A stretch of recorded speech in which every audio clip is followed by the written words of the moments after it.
Bonjour les amis, j'espère que vous allez bien. Je suis Pascal Trifingui et on est au Brésil, dans le bel état de Bahia, en plein cœur de la terre indigène historique. Voilà, pourquoi je suis là? Eh bien, figurez-vous que maintenant on est dans un dernier round entre les réseaux pédocriminels du consulat de France et leurs relais à l'intérieur de la police migratoire brésilienne, puisque Raymond Witowski n'a trouvé rien de mieux que de passer un accord avec le consulat de France, avec le consulat du Luxembourg et avec mon ex-mari pour tenter de m'expulser du Brésil et surtout de m'empêcher d'être présent le jour de mon procès de divorce. Parce que si vous êtes absent, eh bien, ça veut dire que vous êtes d'accord avec ce que dit la partie adverse.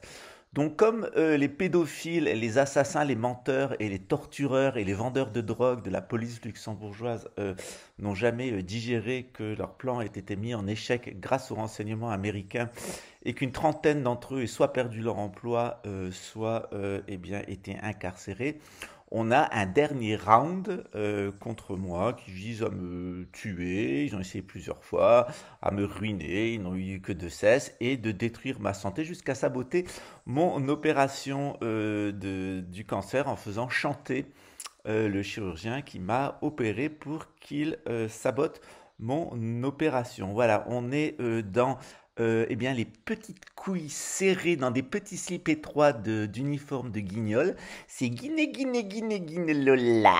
C'est en réalité toute la secte des minables qui sont allés recruter au lycée technique de Bonnevoie ou chez les fils d'alcooliques dégénérés et consanguins de Leusling, à qui ils ont mis un uniforme de clown pour travailler dans le cadre du groupe des homosexuels fous juifs apostats, c'est-à-dire ceux du programme de Davos. C'est-à-dire qu'on a là les plus grosses tarlouses du Grand-Duché qui en plus se tape des gosses. Et vous allez voir dans les semaines à venir tomber le ministre de la Défense François Bosch comme Lucifer frappé dans le ciel et tombant sur terre avec la chute complète du gouvernement Bettel entièrement noyauté par la pédocriminalité, les assassinats d'État, la corruption, le trafic de drogue et les liens contre nature avec Big Pharma et l'OTAN dans le cadre de la guerre contre les peuples, pour reprendre une expression de notre ami Claire Séverac. Alors évidemment, il ne faut pas s'inquiéter. Guinée, Guinée, Guinée, Guinée, Lola a une case en moins. Guinée, Guinée, Guinée, Guinée, Lola se fait humilier depuis 30 ans qu'il me persécute. Et Guinée, Guinée, Guinée, Guinée, Lola va bientôt passer sur le rouleau compresseur russe. Après tout, comme on dit à Luxembourg, quand on chie dans la ville, ça descend toujours au Pfaffenthal et à Bonnevoie. Et l'eau vient de toute façon de l'Ösling. Donc il y a un mécanisme général qui prend l'eau dans le haut du pays, qui le passe par la ville et qui finit en déjection à Bonnevoie et dans le swing. Et évidemment, devinez-vous où est né Christian Kiki. Voilà, donc ça c'est un petit coup personnel parce qu'en ce moment, aux écoutes téléphoniques, je suis passé du carleur, du fils de carleur portugais au gros crétin suffisant qui se prend pour le centre du monde et qui a réfléchi un jour dans sa vie parce que surtout, faut se vendre pour avoir son salaire. C'est comme Réré du QAnon pourvu qu'il puisse se taper sa fille, faire avorter sa femme et ses maîtresses, toucher son misérable salaire et ai-je quelqu'un là? Ça, à peu près, l'ambition de toute une vie. Donc, il ne faut pas demander à une huître d'avoir une quelconque compétence intellectuelle. Et les huîtres, ça adhère et ça fait de la concrétion.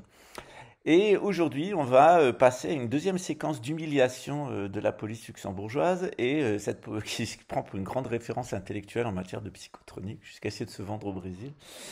Et parce que c'est les conventions mentales, las dollars. Voilà, las conventions mentales. Je vais vous expliquer dans la suite de mon livre ce que ça signifie. Eh bien, figurez-vous que lorsque un certain nombre d'objets célestes ont été trouvés, il y avait à l'intérieur un système qui permettait de guider mentalement les disques volants et puis un moteur au plutonium. Alors, vous avez vu dernièrement que Elon Musk est très impliqué dans la rétro-ingénierie, a produit une batterie au diamant bleu qui fonctionne pendant 26 000 ans environ et qui permet de produire de l'électricité en permanence. Il est même l'auteur, avec les ingénieurs du DART, donc du système du lobby militaro-industriel américain de défense, eh bien, d'un moteur qui permet de faire naviguer un engin spatial à la vitesse de la lumière. Eh ouais, tenez-vous bien. Donc, la convention mentale ASDO chez les Néandertaliens de service et des écoutes, eh bien, c'est une parodie, figurez-vous, qui a été utilisée dans le cadre de l'utilisation du matériel de guidage mental des objets célestes, des disques volants, pour en faire un instrument de contrôle mental des mammifères. C'est-à-dire que quand ils trouvent un moteur au plutonium et quand ils trouvent un système de guidage par la pensée, tout de suite, l'utilisation qui en est faite, elle est militaire. C'est comment mettre les peuples sous hypnose pour les exterminer et comment produire des grosses usines atomiques qui vont péter et vont rendre malade tout le monde. Voilà. C'est donner un disque volant de super technologie petit gris à Néandertal Co. Puis ça donne ça. Parce que à part l'hypnose et à part se taper la gueule sur les uns les autres après s'être tapé leur fille, on voit pas la police là, à ce là. Ce qui peut avoir d'autre que des déjections humaine. Et la déjection humaine, et vous en avez certainement une très belle collection sous uniforme à Luxembourg. C'est pas tous les policiers, il y a des gens qui sont bien dans la police, qui aiment le grand-duc, qui sont de bons catholiques, etc. C'est pas eux que je vise. Ce que je vise, c'est l'espèce de fourchette basse qui soit est prêt à se vendre comme la dernière des putains pour avoir son salaire, et quand elle s'inquiète, elle va aller voir le syndicat de police là, qui a couvert toutes les activités de drogue et de pédophilie au sein de l'État, parce qu'il n'y a pas plus pourri que les syndicats de police à Luxembourg. Mais je vous rassure, c'est la même chose en France. Et évidemment, ce qui est intéressant aujourd'hui, c'est das Convention mentale, parce que quand ils vous mettent sous hypnose, eh bien, ils vont utiliser des conventions mentales. Par exemple, ils vont vous dire, eh bien, si tu vas à droite, c'est que tu es coupable, si tu vas à gauche, c'est que tu es innocent, etc. Parce qu'au début, ils ont une intuition, une intuition, et qu'en réalité, ils ont un espèce de préjugé culturel contre vous. Et en fonction de ce préjugé culturel, ils vont fabriquer une fausse réalité. C'est-à-dire, on va faire de vous un coupable, comme ça là. Alors c'est le gogol nazi, nationaliste luxembourgeois, c'est le gogol soviétique qui veut faire du lavage de cerveau, et c'est surtout le gogol qui touche le fric eh bien, du capitalisme et de la destruction des peuples par les usuriers. Et ce gogolasse de là, il va être un transhumain là, hein, il va vivre dans le monde artificiel, artificiel, pour voir dans le métavers, il va être quelqu'un là, et il va se faire des défis. Sauf que comme c'est des adultes et qui ne peuvent pas être toute la journée dans des jeux vidéo, eh bien les acteurs du jeu vidéo, c'est vous à qui ils vont pourrir la vie et qui vont assassiner. Et le métavers, eh bien c'est les hallucinations mentales qui vont se faire sur votre vie privée jusqu'à observer votre vie sexuelle, etc. C'est une bande de pervers, c'est une bande de vicieux, c'est une bande de violeurs, c'est une bande d'assassins, c'est une bande de menteurs et c'est aussi une bande de voleurs pathologique parce que la police luxembourgeoise est certainement la plus grande organisation de trafiquants de drogue, de menteurs, de voleurs, d'assassins et de psychopathes que vous puissiez rencontrer en Europe. C'est normal. Luxembourg a de laboratoire du 4e Reich. Voilà. Donc vous avez là une concentration de ce qu'on pourrait appeler un amas de fils de migrants et un amas de dégénérés consanguins du fond des campagnes, que des gens, la vieille tarlouse homosexuelle du forum de Davos, qui tantôt s'habille comme au Chorage-Neige, tantôt se met en petit costume, et qu'on voit aussi en dentelle l'habit à l'air sur la plage de Copacabana. Et le niveau, moi ce qui m'amuse toujours, chez ces soi-disant militaires, ces soi-disant policiers, ces hommes virils qui veulent amener un ordre nouveau, qui détestent les juifs, qui détestent les homosexuels, les francs-maçons et les musulmans, qu'en réalité ils étaient dirigés par des descendants du prophète Mohammed, c'est-à-dire la couronne britannique. Les gens qui leur donnent des ordres sont les pires tarlouses, dont le Premier ministre de Luxembourg, qui puisse se concevoir, je passe sur Yuval Harari et Klaus Schwab. Les francs-maçons qui leur donnent des ordres c'est exactement l'envers de la franc-maçonnerie, c'est des destructeurs patentés qui sont impliqués dans des rituels pédosataniques. Donc leurs gourous de base, en règle générale, sont des juifs apostats comme Einstein, Harari, Freud, etc., toute la clique. Donc on est vraiment dans les gargouilles de cathédrale, vraiment les résidus de fond de capote finis au pipi de l'Occident. Je crois que quand on a atteint un tel niveau de déchéance, on se demande comment ça peut tomber plus bas. Eh bien, figurez-vous que c'est encore possible. Vous savez qu'il n'y a pas de chaud absolu, mais il y a un froid absolu. C'est-à-dire au niveau de la déchéance, Luxembourg n'a pas encore touché le fond. Il faudra qu'il le touche juste avant sa destruction. Voilà. Donc aujourd'hui, on va parler, parenthèse fermée.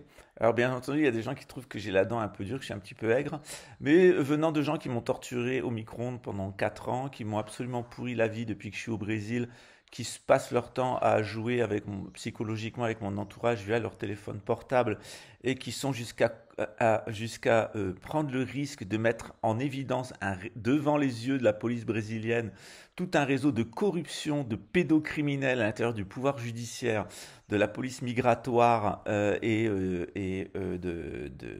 la police civile. Je trouve que c'est quand même assez intéressant. Il y a une certaine arrogance chez ces gens-là, c'est-à-dire que c'est comme chez les criminels qui sont sous observation, il y a une certaine désinhibition en réalité qui est due au sentiment d'impunité. Donc là, les pédocriminels et les policiers luxembourgeois se sentent dans un sentiment d'impunité totale, sauf que Ben Gaiben, le terroriste des Baumleier et 9 de ses collègues sont inculpés. Un certain nombre sont en prison. La section psychotronique de Luxembourg est passée à la trappe. Christian Kiefer est passé au placard. 6 personnes de la section homicide ont été renvoyées ou écartées de la police. Et l'hécatombe continue chez les Guinéguinéguinélola. J'ai quelqu'un, je un défi, hein. La vie c'est un défi là. Hein, voilà. Bon, je pense que quand on en est arrivé à un tel niveau de déjection génétique, chimique, atomique et humain, je pense qu'il est grand temps de tirer la chasse. Et c'est ce que va nous permettre la Troisième Guerre mondiale, c'est de tirer la chasse d'eau sur la partie la plus nauséabonde qu'ait jamais connue l'humanité, qui est actuellement au pouvoir et qui a infiltré l'intégralité des institutions. Voilà, donc vous inquiétez pas, ça va continuer à se corrompre, ça continue à être dégueulasse. Et aujourd'hui, eh bien, je vais vous faire rire sur le symbolisme et puis sur les conventions mentales de là. Parce que figurez-vous que dans le cadre de l'hypnose et puis des tests de psychotronique, où la police luxembourgeoise voulait imposer ses clichés nationalistes, eh bien, ils ont utilisé un certain nombre de conventions mentales. Or, ces conventions mentales, elles sont terribles parce qu'elles montrent à quel point ces gens vivent dans un univers mental qui est d'une pauvreté, d'une perversité et d'un abaissement total. C'est principalement des choses qui sont liées au passé, donc les nazis qui étaient en cuir, c'est des conceptions de l'homosexualité. Enfin, si vous rentrez dans l'univers de la section psychotronique luxembourgeoise et des conventions mentales qu'elle a posées, franchement, vous allez vous marrer, parce que si vous avez jamais rencontré des gogoles sortis des chiottes de la société, je peux vous assurer que là, vous allez en avoir un étalage complet. Alors, il y a des gens qui me disent, oui, mais Pascal, la police utilise ses conventions mentales, elle lutte contre des réseaux criminels et en révélant les conventions mentales, tu mets en danger les pratiques de psychotronique de l'État luxembourgeois. Alors d'abord, toutes les techniques, elles ont déjà été dévoilées par l'un d'entre eux, le commandant Corr, qui était à la tête de la lutte contre le narcotrafic, a été le premier narcotrafiquant du Luxembourg et qui a été impliqué dans un vaste scandale qui a impliqué presque tous les commissariats du pays à la fin des années 90, au niveau des années 2000, de trafic de drogue et d'anabolisants au sein même de la police, à tel point que si on avait mis en prison l'intégralité des policiers impliqués, on aurait perdu près de 80% de l'effectif de policiers luxembourgeois. Donc d'abord, leurs conventions mentales, elles ont déjà été largement divulguées, notamment par le journal Privat, le privé, et puis par évidemment Fernand Corr, hein, parce que c'est lui dont il s'agit. Et d'autre part, les nouvelles conventions mentales, je vais vous dire, les réseaux criminels en sont parfaitement informés, puisque le premier réseau criminel et pédosatanique du Luxembourg, c'est la police, et que les personnes qui connaissent les conventions mentales et qui ont le matériel de protection, notamment les correcteurs d'oscillation magnétique, sont parfaitement au courant. Je rappelle qu'en France, depuis 2011, il est interdit de faire la publicité, de faire des recherches et de vendre des correcteurs d'oscillation magnétique. Voilà, donc ça en dit long. J'expliquerai au cours de mon nouveau livre, comme je l'ai fait dans mes livres précédents très succinctement, eh bien, qu'est-ce que c'est que l'oscillation magnétique? Pourquoi la police luxembourgeoise pirate votre compteur électrique? Pourquoi elle pirate votre téléphone portable? Pourquoi ils envoient un certain nombre de fréquences électromagnétiques vers les antennes de téléphonie mobile pour, eh bien, supprimer l'oscillation magnétique naturelle de la Terre, la remplacer par une oscillation magnétique artificielle et vous mettre sous hypnose pour vous exterminer, parce que c'est un vaste programme d'extermination. Voilà. Alors, pour mettre en place ce programme d'extermination, ben, ils n'avaient pas tellement le choix, ils avaient besoin de faire des tests mentaux et d'avoir des conventions mentales. Sauf que comme ils sont très bêtes, qu'ils sont très suffisants, et que leur univers culturel c'est un égout, eh bien toutes leurs conventions mentales sont le reflet de leur égout intellectuel et même de leurs problèmes personnels d'hygiène, de relations sexuelles, de rapport aux vêtements, à leurs femmes, etc. Étudier la psychotronique luxembourgeoise, c'est faire une descente ethnologique dans les égouts de la société occidentale. Je dois dire que j'avais même en prison, j'étais pas arrivé à voir des gens qui avaient un niveau intellectuel aussi bas.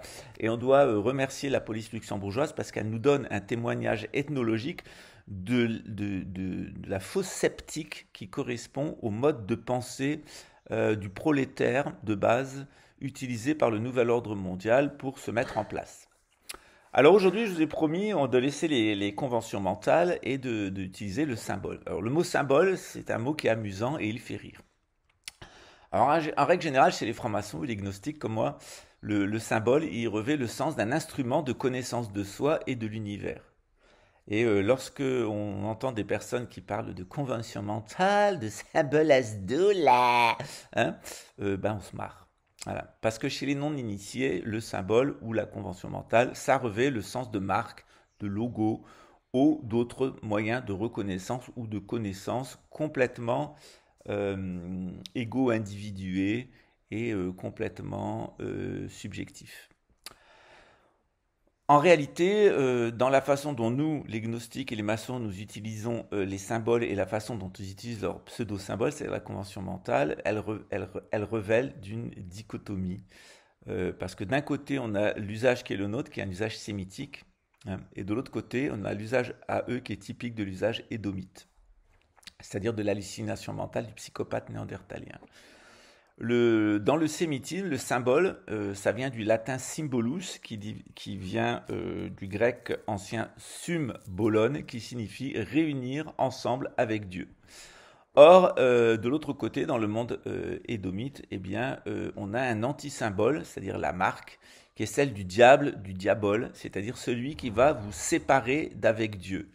En réalité, ce que cherchent à faire les policiers luxembourgeois qui utilisent les conventions mentales, c'est de vous séparer d'avec vous-même, de vous séparer de votre conscience pour vous faire rentrer dans leur vision du monde et dans leur déchéance qui est complètement antisémite, islamophobe, judéophobe, antignostique et homophobe.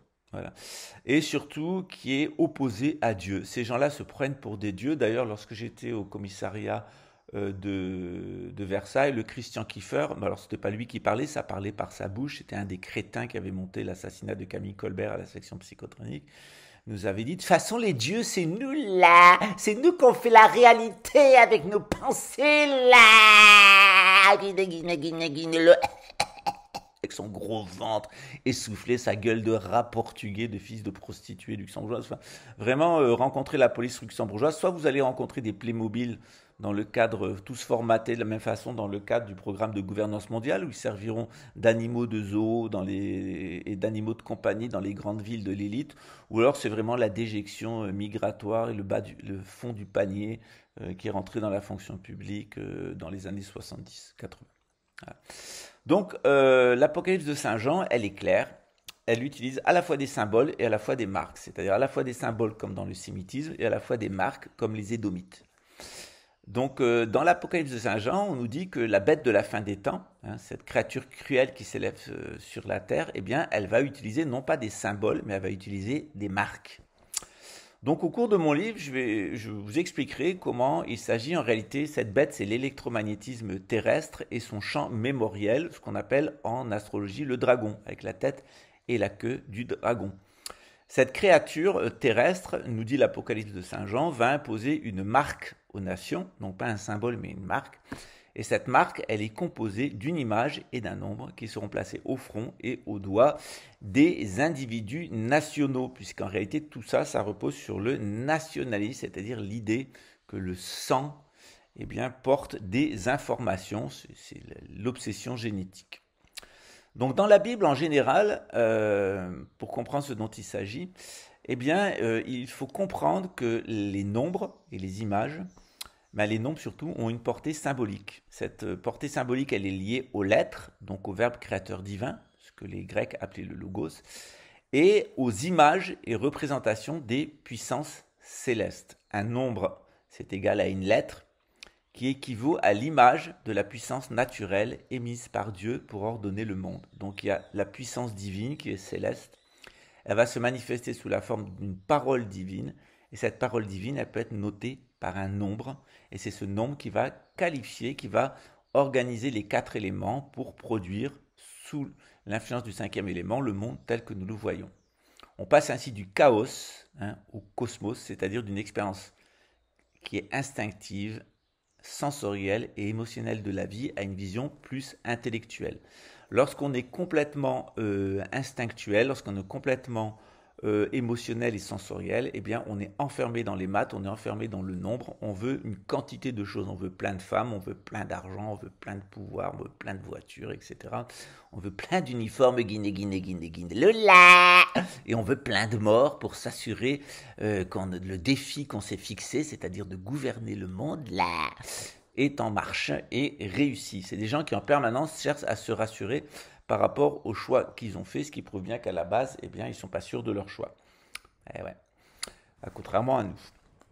Donc, quand on passe du nombre à la lettre, puis aux puissances divines, on fait le sens inverse de l'instinct, du quantitatif. On va vers le qualitatif et on va vers l'intellectualité. Généralement, cette intellectualité, elle ne va pas vers les maths, elle ne va pas vers la physique, etc. Elle va vers ce qu'on appelle les puissances divines et vers un premier étage qui s'appelle la théologie. La théologie, c'est la représentation sous forme d'image du verbe divin. Et au-dessus de la théologie, on a la métaphysique, c'est-à-dire la capacité à dépasser le domaine de la nature pour rentrer, et des images, pour entrer totalement dans la perception de la puissance divine de façon intellectuelle. Je vais vous donner quelques exemples qui vont vous permettre de comprendre. Par exemple, 4, c'est le nombre des éléments. Et 4, dans le processus du sémitisme, désigne le monde. Chaque élément, par exemple, dans l'Apocalypse de Saint Jean, est associé à l'image d'un cavalier de l'Apocalypse. Mais quand on va encore au-dessus, donc on a 4 qui désignent le monde, au-dessus, on a les lettres qui correspondent, et à chacune des lettres qui correspond à chacun des cavaliers, on va avoir l'image des cavaliers. Ces cavaliers correspondent eux-mêmes à des puissances divines, et ces puissances divines se manifestent à travers les 4 grandes constellations du zodiaque, qui sont associées aux 4 constellations cardinales, nord, sud, est et ouest, et donc les 4 étoiles les plus brillantes de l'écliptique solaire, en Lion, en Scorpion, en Verseau et en Taureau, c'est-à-dire Aldébaran, Formahaut, etc., Régulus, qui sont les 4 grandes étoiles les plus brillantes de l'écliptique solaire.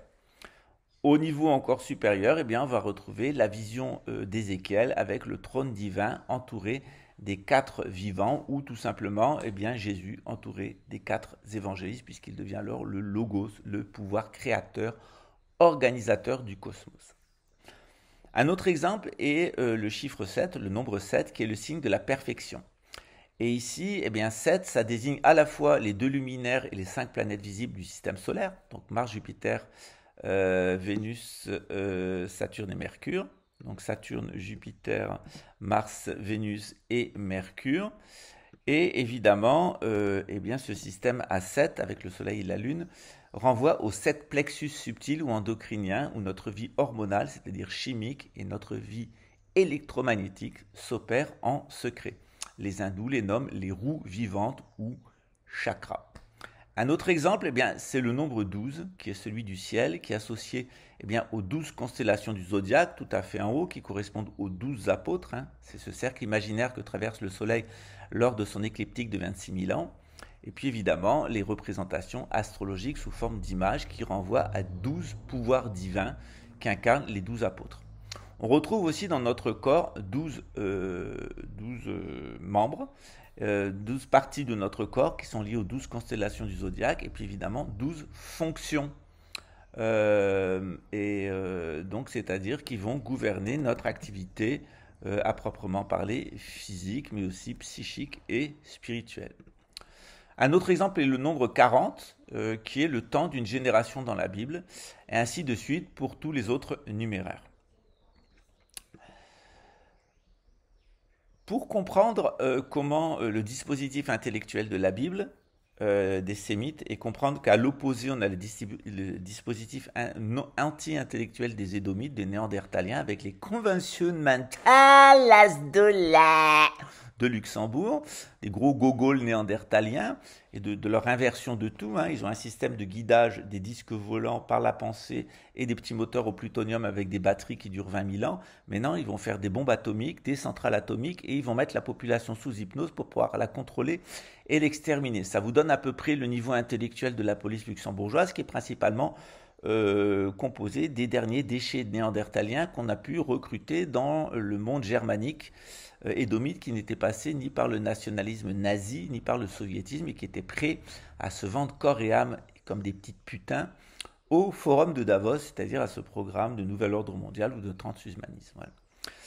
En règle générale, dans la Bible, si vous voulez évaluer le sens et la valeur d'un symbole sémitique, il est parfois nécessaire de lire les autres récits bibliques où ce symbole est mentionné, ce qui vous permet de préciser la portée psychologique, ou la charge, son essence spirituelle et la nature physique qui supporte ces symboles.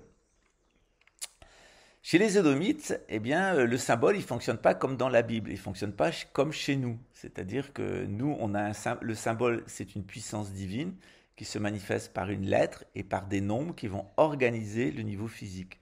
Chez les Édomites, c'est le contraire. C'est-à-dire que ce qu'ils ressentent à l'intérieur d'eux avec leurs instincts qui les amènent à baiser leurs filles, à être consanguins, à assassiner leurs enfants, à se droguer, à se mettre dans des états hallucinateurs dans leur caverne et partir à la chasse à l'homme. C'est exactement ce que fait la section psychotronique luxembourgeoise. Elle protège les pédophiles. Ils sont complètement dans les hallucinations mentales. Ils sont les principaux trafiquants de drogue du Luxembourg. Et leur plaisir au quotidien, c'est de partir à la chasse à l'homme, en particulier des monarchistes et des croyants. Parce que Guinée, là, on a le train. Voilà, je vous raconterai dans le détail, dans mon livre, le niveau de déchéance de la police luxembourgeoise. Je vais vous donner une trentaine de leurs conventions mentales, donc je vais tout vous dévoiler, comment ils les utilisent et comment en réalité leurs conventions mentales sont une information même sur leur médiocrité intellectuelle, leurs troubles psychiatriques et leur niveau de déchéance génétique, parce on est là véritablement dans les rebuts de l'humanité. Voilà.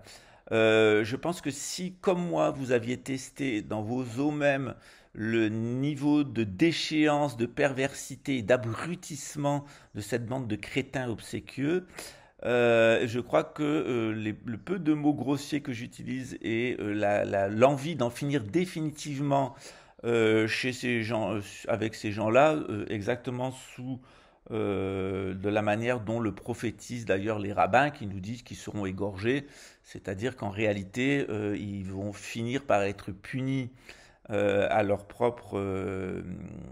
leurs propres défauts, c'est-à-dire qu'ils vont complètement s'enfermer dans leur convention mentale, ils vont complètement s'enfermer dans leurs illusions, et ça va finir en coups de bombe atomique qui vont se jeter sur la gueule, parce qu'en réalité, l'égorgement, c'est une destruction de la gorge, et ces gens-là vont souffrir énormément des conséquences de la guerre atomique qui va frapper notamment Luxembourg, puisqu'il ne faut pas se cacher derrière son petit doigt. C'est exactement ce que dit Don Bosco. On en reparlera dans la prophétie de Don Bosco au cours de mon livre. C'est des bombes à neutrons qui vont permettre d'en finir, en particulier avec Luxembourg. Et je crois qu'il est tout à fait grand temps qu'on en finisse une bonne fois pour toutes avec Luxembourg. D'ailleurs, eux-mêmes se demandent comment ça va finir pour eux, et comme ils sont dans l'inversion mentale, en réalité permanente, ce qu'ils ont fait à leurs propres frères, c'est-à-dire Camille Colbert, et ce qu'ils ont fait faire à son propre frère est tout à fait l'indication de comment ça va finir pour eux. C'est-à-dire qu'ils vont se faire trucider, égorger, ils vont se faire voler, détrousser de tout ce qu'ils ont volé aux autres, et le pays va se faire raser, et autre chose qui se construira à la place et qui n'a plus rien à voir avec eux. Voilà. Donc, bien chez les Édomites, on n'est pas chez les Sémites. Donc, on est chez les Néandertaliens. Donc, on n'a pas de symbole. Ils ont des convention lasdo, c'est-à-dire des marques. Alors, techniquement, dans la psychotronique, ça veut dire que, eh bien, dernièrement, par exemple, il y avait un petit crétin qui était à la police luxembourgeoise dont le pare-brise avait été cassé de sa Golf, et il avait émis une telle rage par rapport à ça qu'il a essayé d'imprimer tout mon entourage jusqu'à ce qu'il trouve une personne qu'il arrive à déséquilibrer d'un point de vue psychologique pour que la personne prenne une pierre et aille casser le pare-brise de la voiture de ma tante. Voilà. C'est exactement comme ça que ça fonctionne, mais en règle générale, c'est comme ça que ça fonctionne avec la police luxembourgeoise. Tout ce qui est marqué en eux, ils vont essayer de l'imposer à autrui, d'en contaminer autrui pour le faire souffrir. C'est juste, c'est juste des frustrés, des minables, la bite coincée dans leurs petits shorts et leurs petits uniformes de guignol, qui vont décider eh bien, de vous faire payer leur souffrance parce qu'ils sont incapables de s'en libérer eux-mêmes. Et répandre ces souffrances autour d'eux, c'est ce qui les fait jouir et ce qui leur donne une consolation à leur existence de pervers, à leurs troubles psychiatriques, à leur frustration, à leur stérilité, parce que la police luxembourgeoise et certainement les hommes luxembourgeois qui travaillent pour la police sont les plus stériles du Luxembourg. La psychotronique, ça rend con, mais la psychotronique, ça rend aussi stérile. D'ailleurs, ils ont tous des micro-pénis et des micro-testicules, parce que la psychotronique agit sur le corps humain, la pollution électromagnétique, et elle a tendance à réduire la taille des organes génitaux. D'ailleurs, à force de faire de la psychotronique, ils finissent par développer des troubles psychiatriques. Et regardez le nombre de policiers et de militaires luxembourgeois ou américains qui sont devenus des transsexuels. C'est comme la vieille folle Witowski ou Jabba la perruche qui finiront de toute façon en transsexuels en train de faire le tapin à la gare. Voilà, parce que regardez tous ces généraux américains qui sont devenus des femmes. Le chef de la police civile d'Allemagne qui est devenu un transsexuel, etc. Tout ça, c'est lié à la psychotronique. Je vous expliquerai d'ailleurs dans le livre, dans mon prochain livre Luxembourg, de la monarchie à l'ignominie, pourquoi en réalité tous les acteurs de la psychotronique sont destinés à devenir des transsexuels. Et c'est d'ailleurs là un signe de la fin des temps qui est la dévirilisation, la féminisation et la profanation et l'inversion totale. On retrouve d'ailleurs là toutes les techniques du khazarisme, puisque les chamans de Khazari qui pratiquent la sorcellerie dans les tours du diable, eh bien, se transforment en femmes, et certains finissent d'ailleurs par se faire couper les organes génitaux et les dévorer dans des espèces de rituels orgiaques. Je reviendrai d'ailleurs sur le cas eh bien de ce couple de cannibales homosexuels qui avaient décidé de manger les organes génitaux de l'un d'eux. C'est un cas qui est tout à fait explicable et qui est tout à fait lié à la psychotronique, à la pollution électromagnétique, aux tendances néandertaliennes. Donc chez les Édomites, eh bien, il n'y a pas de symbole, il n'y a que des diaboles. Et c'est principalement des choses qui sont profanes et qui va distinguer en réalité le sémite, il va utiliser des symboles, l'édomite, il va utiliser des marques. Et cette marque, elle est destinée à renseigner sur l'appartenance à un maître. Et ici, dans le cadre de l'Apocalypse de Saint Jean, la marque sera le symbole inversé, c'est-à-dire la marque de l'appartenance à Satan, le prince de ce monde, ou encore le mauvais logos, le mauvais dévurge, un être pervers et déchu que Jésus est venu détrôner et qui détrônera définitivement à la fin des temps, au moins pour 1000 ans. Donc à notre époque, dans notre dimension, nous dit l'Écriture sainte, eh bien, nous allons subir une division entre les élus de Dieu, qui sont fidèles au sémitisme, et les damnés du système, qui ont été enrôlés par les Édomites. Chacun d'entre nous va choisir un des groupes. Soit on va se soumettre à Dieu, soit on va se soumettre à la bête. Alors si vous vous soumettez à Dieu, vous allez être harcelé par les gens de la bête, mais au final, c'est vous qui allez gagner. Si vous vous soumettez à la bête va vous donner du confort, mais à la fin, c'est comme celui qui a vendu son âme au diable, eh bien vous irez en enfer et vous serez puni, vous allez tout perdre. Donc pour les bons, on a le symbole, et pour les méchants, eh bien on a le diable, le diabole. 5 versets bibliques mentionnent l'existence non pas d'une marque profane de la bête, mais d'un symbole sémitique appelé le sceau de Dieu. Donc tout comme il y a la marque de la bête, l'Apocalypse de Saint Jean et 5 versets bibliques nous disent qu'il y a des sceaux de Dieu. Ces sceaux, ils sont attribués à un objet ou à une personne quand dans Jean 6, 27, Apocalypse 6, 9, 7, 2 et 9, 4 et Timothée 2, 19. Je vous mettrai les références dessous. Dans les évangiles, le verbe sceller, dont vient le mot sceau, est issu d'une formule grecque qui signifie s'assurer de la confidentialité. Soit la confidentialité de l'objet scellé, soit du contenu lui-même. Les sceaux, comme nos timbres modernes, étaient d'usage pour les actes officiels de l'Antiquité. Par exemple, un officier de l'Empire romain, il scellait un document avec un cachet de cire, et ce document pouvait être soit un document remis à son supérieur pour l'informer d'une situation, ou un document remis à un subordonné pour signifier un ordre à exécuter. Si le sceau n'était pas brisé, le destinataire était assuré que le document n'avait pas été lu ou altéré par un tiers, et dans le cas contraire, l'information avait été dévoilée ou falsifiée. Le texte de l'Apocalypse de Saint Jean, à 7, 3, 4 et 9, 4, fait mention de personnes qui vont être frappées du sceau de Dieu. C'est un signe de protection qui va les aider à traverser la grande tribulation. Lors de la vision du futur qui est offerte à Saint Jean l'apôtre, quand la 5e trompette résonne et sonne le jugement dernier, Saint Jean nous dit que des sauterelles à tête de lion sortis de l'abîme vont s'attaquer aux humains de la terre avec un pouvoir semblable à celui des scorpions, nous dit Apocalypse 9.3.